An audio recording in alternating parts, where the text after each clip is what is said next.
France Culture. Bienvenue à tous, il est 17h.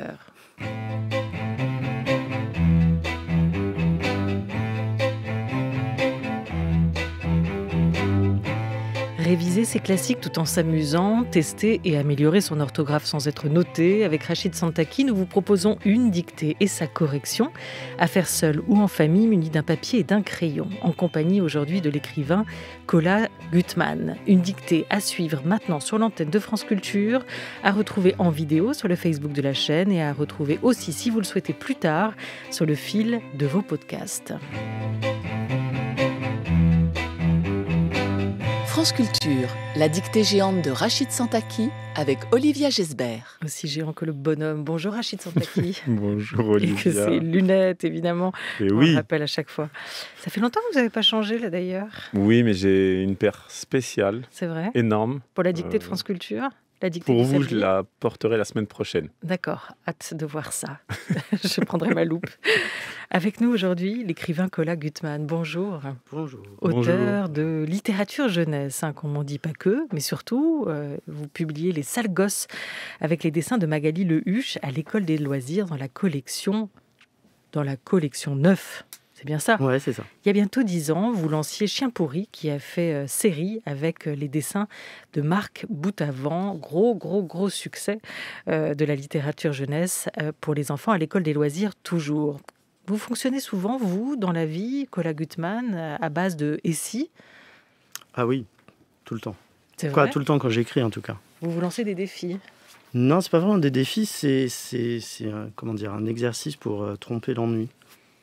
C'est-à-dire que dès que j'écris un bouquin, je me dis, dans quoi je vais me lancer. Donc, je lance en général 2-3 personnages, 2-3 pistes, avec le « et si se passait quelque chose ?» et si j'inventais un chien pourri, et si je rencontrais des gens, et si j'inventais un chat dans une poubelle avec lui pour qu'il puisse parler.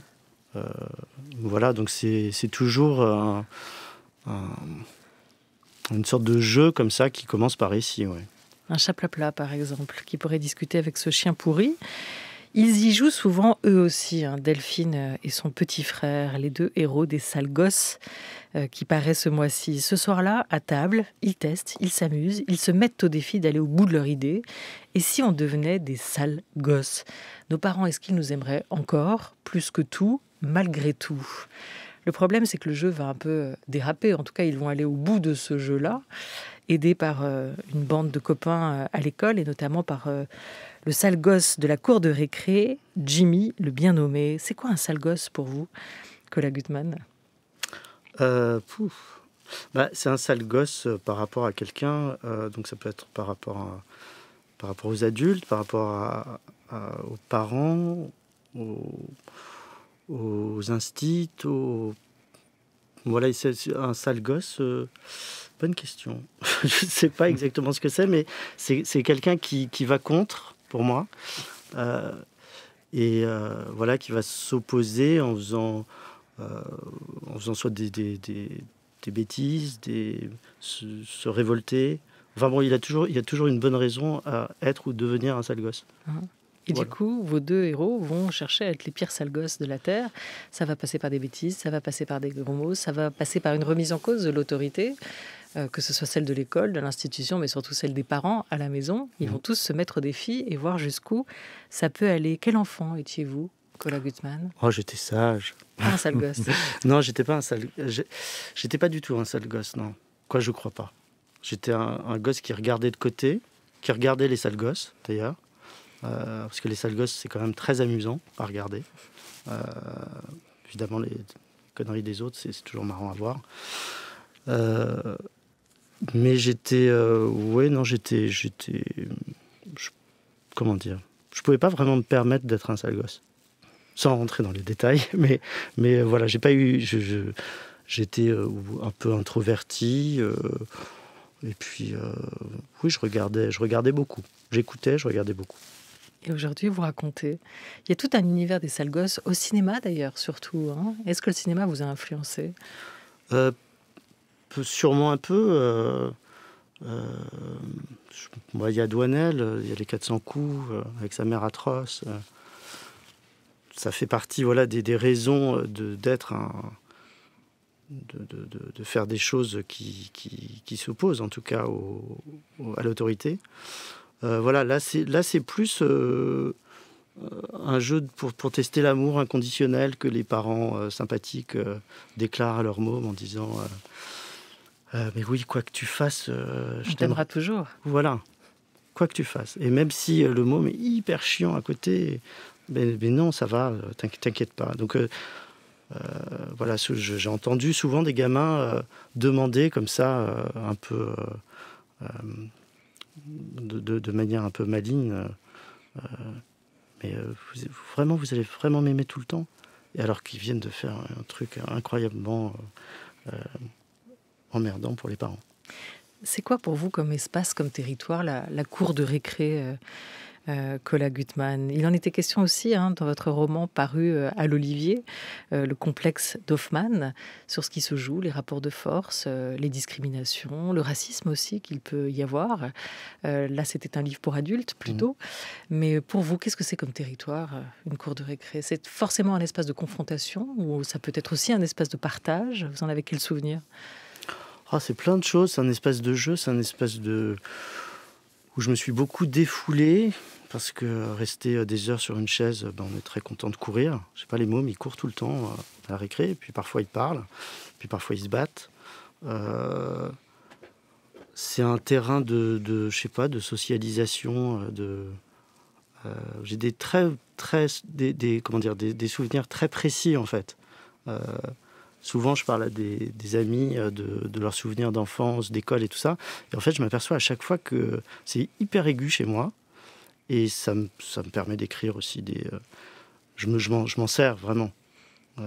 Donc, j'ai dans la tête ma cour d'école, quelques copains. Voilà, après, à partir de ça, je pars sur un « et si » et puis je transforme, quoi. Racontez-nous une anecdote, un souvenir de votre cours d'école à vous, s'il y en a un qui vous vient là tout de suite. Ouais, il y avait un môme qui avait filé des pastilles de soude à manger à d'autres gamins. C'était traumatisant parce qu'il était allé... Terrible. C'était terrible. Il était allé chercher ça dans un réduit... Et voilà, j'étais dans une école super intéressante, un peu expérimentale, dans le 20e arrondissement, où on n'apprenait pas très bien l'orthographe, mais on apprenait plein d'autres choses. Voilà, il y avait, je me souviens de ça, et c'était, donc ça avait fait tout un foin, parce que évidemment, il y a des gamins quand même qui ont été hospitalisés, tout ça. Il n'y a pas eu de drame, mais c'était dur. Et voilà, et donc en fait, il y a tout ce qui se passe dans la cour de récré, et puis ensuite on rentre et puis on raconte aux parents. Alors parfois ils écoutent que d'une oreille, mais en fait c'est hyper important quand on est petit. C'est vraiment, on raconte pas, j'ai eu un contrôle d'histoire, ou c'est pas ça. En fait, l'enjeu de l'école, c'est vraiment... toute cette petite vie qui se passe et voilà, qui est parfois très dure, parfois très drôle. Et voilà, c'est un lieu super. L'école, pas forcément pour apprendre, mais pour vivre. Oui. Et vous avez, un souvenir de cours d'école? De cours d'école, c'est un peu... pour moi, je vous écoutais, effectivement. C'est un espace collectif, on joue aux avions, à la bagarre. On court beaucoup, effectivement. On fait beaucoup d'allers-retours. Je pense que c'est un moment où on se dépense. Ouais, voilà. On dépense cette énergie et effectivement, je vous rejoins dans cette idée on ne se souvient pas du programme scolaire, mais plutôt de la vie, en fait, de nos enseignants, de ce qu'ils incarnent, de nos camarades, de nos amoureuses aussi. Voilà. Tiens. On aborde Comment s'appelait-elle, la première? Virginie Latanzio, c'était la première de la classe. Oui, je donne son nom tout de suite. La première. Vous l'avez épousée Elle avait des petites lunettes, d'ailleurs. Et vous, Cola Gutmann? Moi, je tombais amoureux tout le temps. Ah oui, mais toutes les semaines, une différente. Alors, je ne vais pas toutes les citer, mais j'étais très, très, très, très rêveur sur les filles. Je n'osais pas trop les aborder, mais j'étais... ça occupait beaucoup de mon temps. La réflexion, comment on les approchait, la discussion. Ouais, voilà. Là, on est complètement hors sujet. Ah non, on n'est même plus dans la dictée. Moi, je pensais aux sales gosses. Est-ce que les sales gosses discussion, la dictée? Voilà.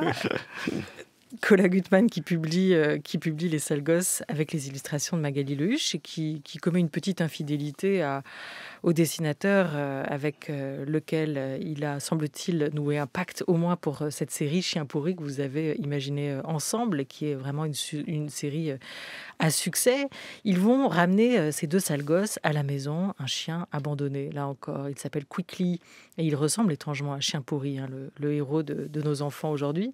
Il est le fruit de votre imagination, ce chien pourri, et du crayon de Marc Boutavant. Il ressemble à une vieille serpillière avec un regard de chien battu. Ils sont aussi mauvais qu'une boîte de sardines périmée. Il vit d'ailleurs dans les poubelles. Vous avez, vous, un goût, un tropisme particulier quand même pour les animaux hors normes, dont personne ne veut. Les abonnés à la SPA, un peu. Pourquoi? Ça vous vient d'où? C'est les exclus, quoi. Les anti-héros chiens, je ne sais pas si ça se dit d'ailleurs, mais oui, c'est un goût pour ceux qui sont un peu différents et qui essayent de s'intégrer, en gros. Voilà. Mais c'est pareil pour les enfants. Mais Chien pourri, oui, Chien pourri, c'est un peu mon Charlot à moi, quoi. C'est le chien clochard, c'est le chien rejeté de toutes parts et tout ça. C'est une manière de faire du tragicomique et puis de parler de choses un peu, quoi, de parler drôlement de choses drôles, quoi. Sérieuses. Ouais. Sérieux, oui. De parler drôlement de choses sérieuses, c'est plus facile d'en parler à travers un bestiaire comme celui que vous avez développé. Votre premier livre, c'était une tortue, l'héroïne du livre Rex. Cette tortue qui d'ailleurs aurait dû être un chien quand l'enfant ouvre le paquet. Et on va voir et découvrir au fil de l'histoire si la tortue est capable des mêmes choses ou pas que le chien, Rex, parce que Rex va chercher, en fait. Je sais pas, il y a quelque chose qui marche déjà dans l'expression. Et sur la couverture du livre, la tortue était là avec son nonos dans la bouche. Mais les chiens, c'est bien. J'aime bien bosser avec les chiens. J'aime pas les chiens, en fait, dans la vie, du tout. Je me suis fait mordre les fesses par un caniche quand j'étais petit. Du coup, depuis, j'aime pas les chiens. Bon, c'est pas grave. Mais par contre, c'est un compagnon, marrant pour écrire. Dans l'imaginaire. Dans l'imaginaire, et puis on peut un peu le maltraiter, et puis faire en sorte qu'il s'en sorte, justement. J'aime bien le sortir de temps en temps. Voilà. C'est simple d'adopter le langage d'un sale gosse, d'écrire, de regarder le monde et d'écrire aussi à hauteur d'enfant, avec des mots d'enfant. Ou c'est beaucoup plus compliqué que ça n'en a l'air? Ce qui est compliqué, c'est d'éviter le mimétisme, quoi. C'est surtout ça, en fait. C'est de passer au-delà du stade de l'observation, parce qu'on est tout le temps en décalage quand on fait ça. Donc il faut vraiment, je ne sais pas si j'y arrive, mais oui, incarner les personnages, se remettre dans la peau d'un enfant de 8 ans qui a décidé d'embêter ses parents parce que par jeu, par ennui, comme ça, parce que les mômes et même les adultes font des choses, on ne sait pas forcément pourquoi on les fait, mais voilà. Après, il y a une logique du personnage. Et si on la tient, les dialogues vont un peu tout seuls. On n'a pas besoin vraiment de se forcer, d'employer des mots de langage. Oui, inadapté, qui soit un autre... oui, parce qui ne correspond pas au personnage. Oui, et puis les gamins en plus sont tous différents. Ils parlent tous de manière différente. Le seul truc là, avec Simon et Delphine dans Les Sales Gosses, c'est que j'avais déjà écrit un livre qui s'appelle Les Inséparables. Et c'est vrai que c'est une sorte de double littéraire de ma sœur et moi. Alors, il y a des passages un peu autobiographiques et tout ça, mais j'aime bien j'aime bien l'esprit, leur esprit. Je sais pas, j'aime bien ces personnages. Et on se les approprie aussi, on vit avec eux, on dort parfois aussi avec eux, etc. Il y a tout cet espace. Vous dormez avec eux? Non. Dormir, moi, la veille, quand je travaille dans mes... Alors là, pour ces personnages, je ne les connais pas et je ne suis pas familier avec ces personnages. Mais j'ai des Avec les temps... personnages de vos romans? Voilà, de mes Vous vous romans, tout endormez avec simplement. eux? Je Ah vais oui, me oui, coucher oui. la Ah, d'accord. veille et y penser, et le matin, la fraîche. Voilà, le personnage, Oui, oui. il a mûri. C'est Ouais. tout ça, quand je parle, Ouais. effectivement. Oui, oui, non, bien sûr. Ah, c'était l'image, évidemment. On a parlé des amoureuses, mais on n'est plus dans ce thème. Hein. Parce que Colin Gutmann n'a pas du tout envie de dormir Non, avec mais ses deux sales évidemment, gosses, c'est et problématique. encore moins avec son chien pourri. Oui, Qui aussi. d'ailleurs comprend très vite où est sa place, en tout cas quand il s'appelle Quickly dans ce livre-là, et va dormir sous le lit des parents. Sûr, c'est pas trop autorisé. La consécration, c'est quand on imagine quand des enfants reprennent vos mots dans la cour de récré, et pas le contraire. C'est-à-dire, vous disiez éviter le mimétisme. C'est facile, peut-être, d'adopter les mots des enfants, de noter, de tendre l'oreille. Mais j'imagine aussi que ce qui est fort pour un auteur, c'est d'entendre vos mots, les noms de vos personnages, dans la bouche des enfants, repris dans une cour de récréation aussi. D'inventer un langage qu'ils peuvent se réapproprier. Hein. Et oui. Non, je sais, vous êtes Si, peut-être si. pas d'accord. Non, mais par rapport à Chien pourri et tout ça, c'est vrai que c'est marrant ce succès de Chien pourri, parce qu'à la base, déjà, c'était juste un... Mais pourri est un mot marrant. Pourri, c'est marrant. Chien Ouais. pourri, c'est marrant. Voilà, c'était un peu une blague au départ qui est devenue une série de livres. Et non, mais moi, par exemple, quand j'étais enfant, j'étais pas du tout un grand lecteur. Donc c'est vrai que savoir qu'il y a des gamins qui se mettent vraiment à lire grâce à ce chien, bah oui, c'est marrant. Mais je pense que c'est pas, comment dire, c'est pas un hasard. C'est-à-dire que étant moi-même, j'essaie toujours de me mettre un peu dans la peau d'écrire le livre que j'aurais peut-être voulu lire enfant. Et comme je n'étais pas un bon lecteur, un grand lecteur, bah voilà, faut pas que je lâche mon livre. Donc faut pas que je lâche mon chien. C'est comme les sales gosses, s'il n'y a pas de rythme, s'il n'y a pas de... Bah je m'ennuie, quoi. Faut pas que je m'ennuie. Et ça tient aussi au dessin de vos deux Ouais. complices. Ici, Magali Lehuche, grande dessinatrice, notamment en littérature jeunesse, et Marc Boutavant. La manière dont ce dialogue se fait entre le dessin et le texte. Vous n'étiez pas un grand lecteur, mais vous êtes pourtant né au milieu des livres. Hein. Oui. Bah, mon père écrit, ma sœur écrit, ma mère écrivait. Enfin, il y avait des bouquins partout, tout le temps à la maison. Mais c'était une activité, pour moi, c'était terrible. Être auteur, c'était se plaindre beaucoup, dormir beaucoup. C'était pas du tout sexy. Et voilà. C'est devenu... j'ai repris le jeu bien plus tard, en fait. Et Disant, vous êtes- ouais, et pourquoi pas. Et si. Et si moi Voilà. aussi, et si moi aussi je devenais écrivain, Colin Gutmann est aujourd'hui notre invité et s'apprête à réaliser son exercice pas franchement préféré, en tout cas un exercice avec lequel il va renouer, la dictée. Vos livres sont un lieu d'accueil, un refuge, un peu comme la pension de Madame Rosa, une ancienne prostituée qui a créé une pension sans famille pour des enfants qui sont nés de travers, un peu comme votre chien pourri ou vos sales gosses ici. Sauf que dans ce livre-là, dont est extrait la dictée du jour, le petit héros s'appelle Momo. Qu'avez-vous choisi, Rachid Santaki? Momo, vous avez dévoilé donc La vie devant soi Mhm.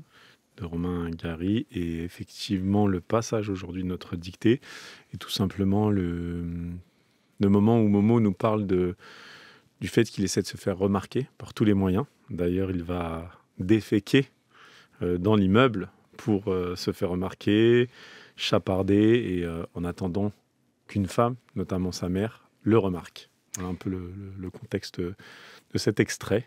Est-ce qu'en régie, est-ce que derrière le poste, tout le monde est prêt pour la dictée de Rachid Santaki, avec aujourd'hui cet extrait de La vie devant soi de Émile Ajar, Romain Gary bien sûr, pour lequel l'écrivain à double identité a reçu un prix Goncourt, après celui qu'il avait déjà obtenu sous un autre nom, donc comme Romain Gary pour Les racines du ciel. La vie devant soi paraît en 75, et on va tout de suite donc en écouter une première lecture. Écoutez la première lecture, Rachid Santaki. La deuxième, vous notez, nous notons. La troisième, nous corrigeons. Très bien. Vous faites la dictée, Olivia? C'était un nous. C'est un collectif. Plus que collectif. C'est parti pour cette première lecture. Après, j'ai essayé de me faire remarquer autrement. J'ai commencé à chaparder dans les magasins, une tomate ou un melon à l'étalage. J'attendais toujours que quelqu'un regarde pour que ça se voie. Lorsque le patron sortait et me donnait une claque, je me mettais à hurler. Mais il y avait quand même quelqu'un qui s'intéressait à moi. Une fois, j'étais devant une épicerie et j'ai volé un œuf à l'étalage. La patronne était une femme et elle m'a vu. Je préférais voler là où il y avait une femme, car la seule chose que j'étais sûr, c'est que ma mère était une femme. On ne peut pas autrement. J'ai pris un œuf et je l'ai mis dans ma poche. Point final. Voilà. Je pense que c'est un sale gosse aussi dans l'esprit, peut-être. Dans l'esprit, ouais. Uniquement. C'est parti pour la deuxième lecture. Très bonne dictée. Bonne dictée à tous. On y va. On note. J'ai dit on. Hein. Là, c'est clair que je n'appartiens pas au on. C'est Vous un on désolidarisez. Après. Oh, pardon. Oui, pas de problème. Après, j'ai essayé. Après, j'ai essayé de me faire remarquer. Après, j'ai essayé de me faire remarquer autrement. Point. De me faire remarquer autrement. Point. Rachid Santaki fait les liaisons. J'essaye. Après, j'ai essayé de me faire remarquer autrement. J'ai commencé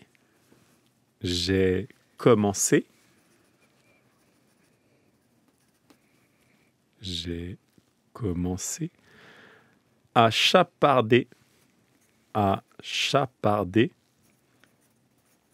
J'ai commencé à chaparder dans les magasins, virgule. J'ai commencé à chaparder dans les magasins, virgule. Une tomate ou un melon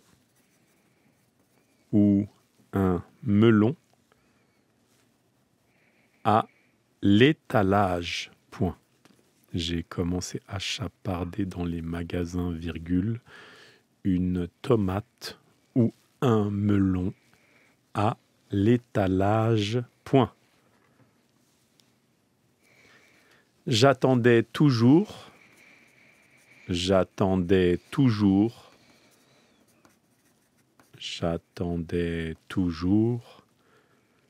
que quelqu'un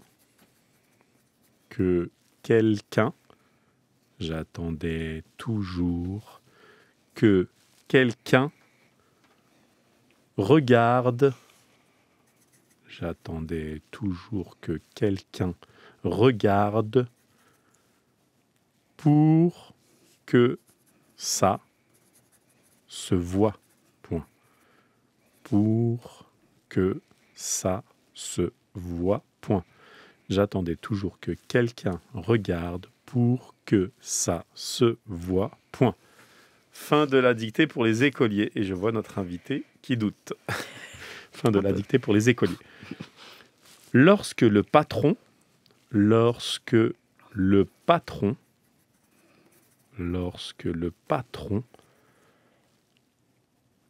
sortait et me donnait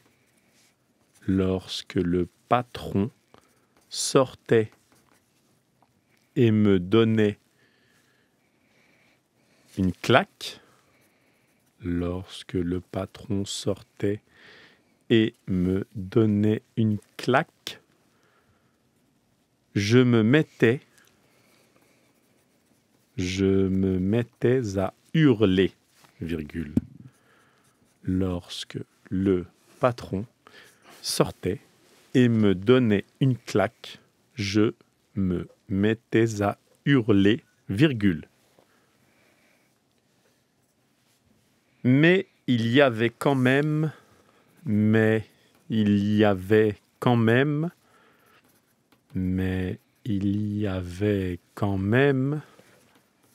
Merci Olivia. Quelqu'un. Mais il y avait quand même quelqu'un qui s'intéressait à moi. Quand même quelqu'un qui s'intéressait à moi. Point.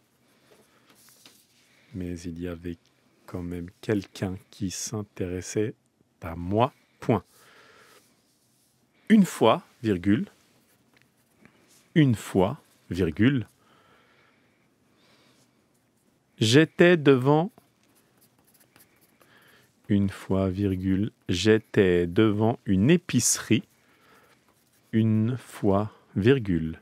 J'étais devant une épicerie et j'ai volé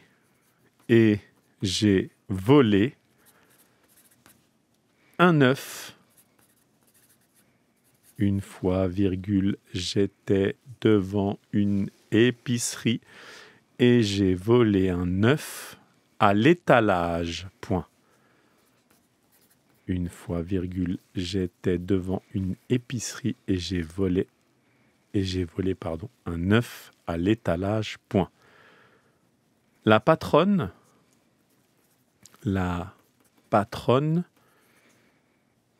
était une femme. La patronne était une femme. Je répète, et j'ai volé un œuf à l'étalage. Point. La patronne était une femme et elle m'a vu. Et elle m'a vu. Point. La patronne était une femme et elle m'a vu. Point. Je préférais voler. Je préférais voler. Je répète, la patronne était une femme et elle m'a vu. Point. Je préférais voler là où il y avait une femme. Je préférais voler là où il y avait une femme, car la seule chose que j'étais sûr, virgule, je préférais voler là où il y avait une femme, car la seule chose que j'étais sûr, virgule, c'est que ma mère, je répète, car la seule chose que j'étais sûr, virgule, c'est que ma mère était une femme, virgule. C'est que ma mère était une femme, virgule. Je répète, je préférais voler là où il y avait une femme, car la seule chose que j'étais sûr, virgule, c'est que ma mère était une femme, virgule. On ne peut pas autrement. On ne peut pas autrement. Point. On ne peut pas autrement. On ne peut pas autrement. Point. J'ai pris un œuf. J'ai pris un œuf. J'ai pris un œuf. Et je l'ai mis dans ma poche. Point final. Je répète, c'est que ma mère était une femme, virgule. On ne peut pas autrement, point. J'ai pris un œuf et je l'ai mis dans ma poche, point final. Voilà pour cette deuxième lecture. Elle était Sublime. sublime et hyper facile, cette dictée. Elles sont souvent faciles ces derniers temps. Je pense que nous allons avoir plein de nos auditrices et auditeurs qui vont nous demander la dictée de Mérimée. Mais j'aimerais bien d'ailleurs un retour des auditeurs qui peuvent nous écrire sur franceculture.fr pour nous dire un peu ce qu'ils pensent du niveau de difficulté ou de facilité, je ne sais pas comment il faut le dire, de la dictée. Est-ce qu'ils souhaiteraient que ce soit un petit peu plus corsé ou est-ce que c'est bien comme ça aussi, peut-être ? C'est très bien comme ça. Tout dépend qui l'a fait, la dictée. Alors voilà, pour vous, pour Cola Gutmann, c'est parfait. C'est très bien comme ça a été. J'étais ailleurs, c'était bien. La dictée, c'était pas votre truc. C'était terrible. Vraiment ? Vous en gardez des souvenirs cauchemardesques ? Non, mais j'étais dans une école où on n'apprenait pas vraiment l'orthographe. Mais parfois, on faisait... moi, je faisais genre 50 fautes d'orthographe par dictée et mon voisin 70. Je me disais, ça va, c'est pas mal. Et en fait, il m'est resté... j'ai appris à faire de l'écriture un peu automatique comme ça à l'école. Donc on disait surtout pas d'orthographe. Vous faites pas attention à l'orthographe, vous faites attention au sens, mais allez-y. Et en fait, quand j'écris, je fais énormément de fautes d'orthographe parce que je reste dans cet état d'esprit. Et une fois, sur Chien pourri, il m'est arrivé un truc comme ça, où Chien pourri tombe amoureux. Et donc j'ai écrit, je voulais écrire plutôt, je viens déclarer ma flamme. Et en fait, j'ai écrit, je viens déclarer ma flemme. Et je l'ai gardé, en fait. Mais c'était pas fait exprès, quoi. Donc ça m'arrive encore d'écrire quasi en phonétique. Je peux écrire mes parents. Oui, je peux écrire mes parents, M-A-I-S. Parce que j'entends mais. Bon, après, ça, on peut aller dans le signifiant, tout ça. Mais voilà, c'est... Mais parfois, quand je rencontre des gamins dans les écoles, je leur dis... bon, alors, je pousse un peu, genre, l'orthographe, c'est pas grave, faut pas s'en occuper, parce que eux sont... Alors que c'est hyper important, mais ils sont bloqués très, très vite, en fait. C'est-à-dire que je dis, mais c'est super d'être écrivain, on raconte des histoires, on écrit, on invente, allez-y, je suis sûr que vous aussi, vous pouvez le faire. Et très souvent, ils disent, non, mais monsieur, on ne sait pas écrire, moi je ne sais pas écrire. Je dis, bah, tu sais parler, donc tu sais potentiellement écrire. C'est plus compliqué que ça, mais quand même. Et en fait, il y a plein de gosses qui sont...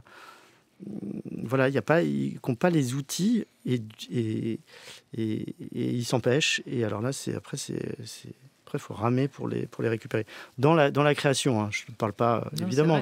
Mais même pour s'exprimer. Après, c'est aussi le ton de cette dictée, Exactement. de celle que vous professez, que ce soit en prison, dans des stades, auprès d'écoliers, de lycéens, c'est de dire aussi à un moment, il faut y aller avec son intuition. Hein. On écrit les mots comme on les entend, comme on vit. Et puis souvent, nos intuitions sont justes, par ailleurs. Il y a quelques règles à connaître, on les apprend au fur et à mesure. Et on va tenter d'ailleurs sur cette dictée de voir quels ont été pour vous les points de difficulté. Je pense qu'on peut même aller assez vite, déjà parce qu'on a beaucoup parlé sur la correction, mais aussi parce qu'il n'y a peut-être pas tant de zones d'ombre. Vous, où est-ce que vous avez pu buter, Kola Gutmann? Alors, il faut que ça se voie. Ouais. Il y a d'autres endroits ou pas? C'était surtout là. Hein. À mon avis, j'ai fait des grosses... Je pense que c'est le principal point. On va faire très rapidement. Juste dire, on est au niveau du temps entre des passés composés et des imparfaits. J'ai essayé, donc on est sur du passé composé. On se rappelle de la règle avec l'auxiliaire avoir, on n'accorde pas, sauf si le COD est avant. J'ai essayé donc et remarquer, c'est un infinitif, de me faire vendre, de me faire remarquer autrement. J'ai commencé et à chaparder. Ça, vous l'avez écrit comment, chaparder? Comme ça se prononce, C-H-A-R-P-A-R-D-E-R. C-H-A-P-A-R-D-E-R, hein, chaparder. Chaparder, oui. C-H-A-P-A... Oui, c'est ça. R-D-E-R, exactement. Dans les magasins, moi j'ai toujours un doute comme vous avec flemme et flamme. Sur magasin, Z ou S? Alors moi je mets Z. Eh bien c'est S. Eh bien voilà. Et magazine avec un Z. Eh ben, magasin, à chaque fois je me plante. Avec un S. M-A-G-A-S-I-N-S. Une tomate, donc E, un melon à l'étalage, pas de difficulté, à l'apostrophe E-T-A-L-A-G-E. J'attendais, là on passe dans les imparfaits, j'attendais A-I-S, donc première personne du singulier. Oui, c'est bon pour vous, Kola Gutmann. J'attendais toujours que quelqu'un regarde, quelqu'un singulier, donc regarde E, pour que ça se voit. Ça se voit, vous avez opté pour le T ou pour le E? J'ai opté pour le E, mais... Eh bien, vous avez eu raison, donc il n'y a pas de mais. Bravo. Mais voilà. Mais voilà.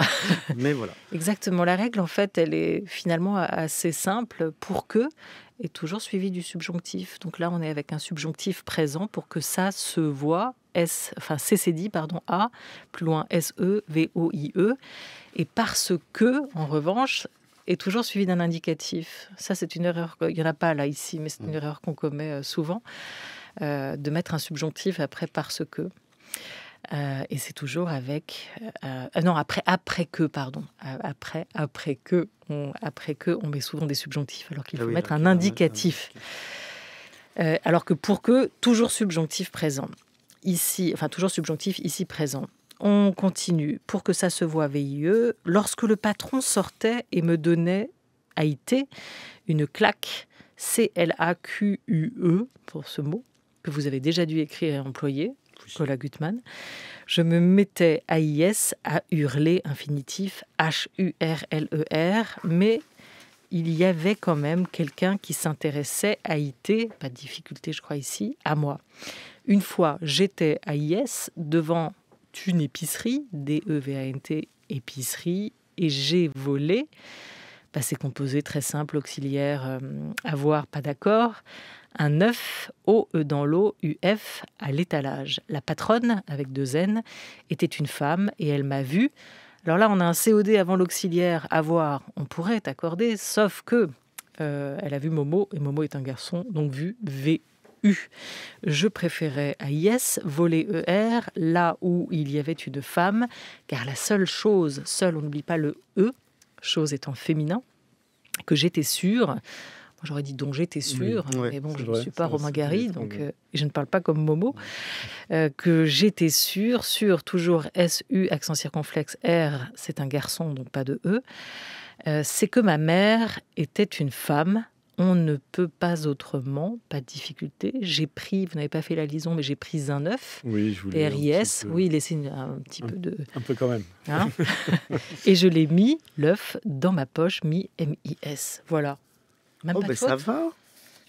Oui, et c'est l'idée de la dictée quand même, ça reste quelque chose de s'amuser en fait, reprendre son stylo, écrire ce rapport aussi aux formes. Alors, on a été un peu vite sur la correction, mais vous pouvez retrouver l'intégralité du texte sur franceculture.fr à la page de la dictée géante de Rachid Santaki, site réalisé à l'initiative et au bon soin de Corinne Amar, qui nous a accompagnés aujourd'hui. À la réalisation, c'était Midia Portis-Guérin, à la vidéo Dalia et à la technique Anthony Thomasson. Je vous dis un grand merci à vous, Cola Gutmann, d'avoir été avec nous pour cette dictée du jour. Merci beaucoup. Merci à vous. Et je rappelle le titre de votre dernier livre, après toute la série des chiens pourris qui continue, Les sales gosses, illustré par Magali Le Huche, qui paraît à l'École des loisirs. Merci, Cola Gutmann.